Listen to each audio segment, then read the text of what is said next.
Gajendragad police ಠಾಣೆಯಲ್ಲಿ ಸತ್ಯನಾರಾಯಣ ಪೂಜೆ ಹಾಗೂ ಅನ್ನಪ್ರಸಾದದ ಭಕ್ತಿಪೂರ್ಣ ಕಾರ್ಯಕ್ರಮವು ಶ್ರದ್ಧಾಭಾವದಿಂದ ಜರುಗಿತು.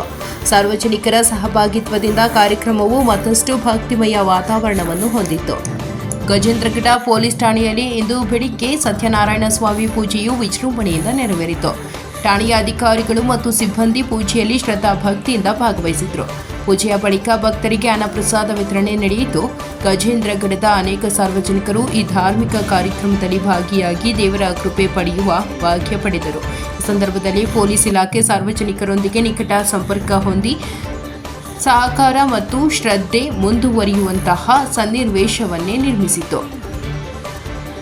ಸಮಾರಂಭದಲ್ಲಿ ಸಿಪಿಐ ಬೆಳಗ್ಗಿ, ಪಿಎಸ್ಐ ಡಿ ಪ್ರಕಾಶ, ಪೊಲೀಸ್ ಸಿಬ್ಬಂದಿಗಳು, ಸ್ಥಳೀಯ ಭಕ್ತರು, ಹಿರಿಯರು, ಮಹಿಳೆಯರು ಮತ್ತು ಮಕ್ಕಳು ಪಾಲ್ಗೊಂಡು ಸಂತೋಷ ವ್ಯಕ್ತಪಡಿಸಿದರು.